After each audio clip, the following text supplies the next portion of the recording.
Le meilleur référentiel pour étudier le mouvement de la planche d'un surfeur sur l'océan, bien sûr, c'est par rapport au sol, au fond de l'eau. Donc ça signifie par rapport au référentiel terrestre. Ensuite, pour un astéroïde en orbite autour du Soleil, eh bien, le plus simple, c'est d'étudier le mouvement par rapport au centre du Soleil, puisque le reste du Soleil est en rotation autour du Soleil avec des vitesses différentes selon les différents points de la surface. Donc, le centre du Soleil sera un bien meilleur point de repère. On appelle ce référentiel le référentiel héliocentrique.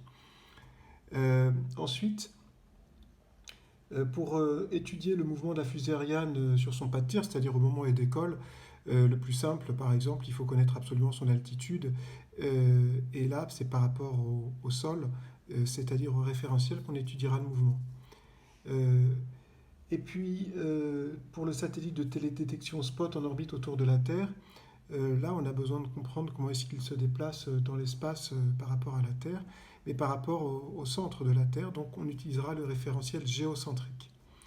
Et puis, pour une sonde sur le sol martien, là, peu importe sa position par rapport à toutes les choses liées à la Terre, que ce soit géocentrique ou le référentiel terrestre, c'est par rapport au sol martien qu'on a besoin de savoir comment la sonde se déplace, et on appellera ce référentiel le référentiel martien.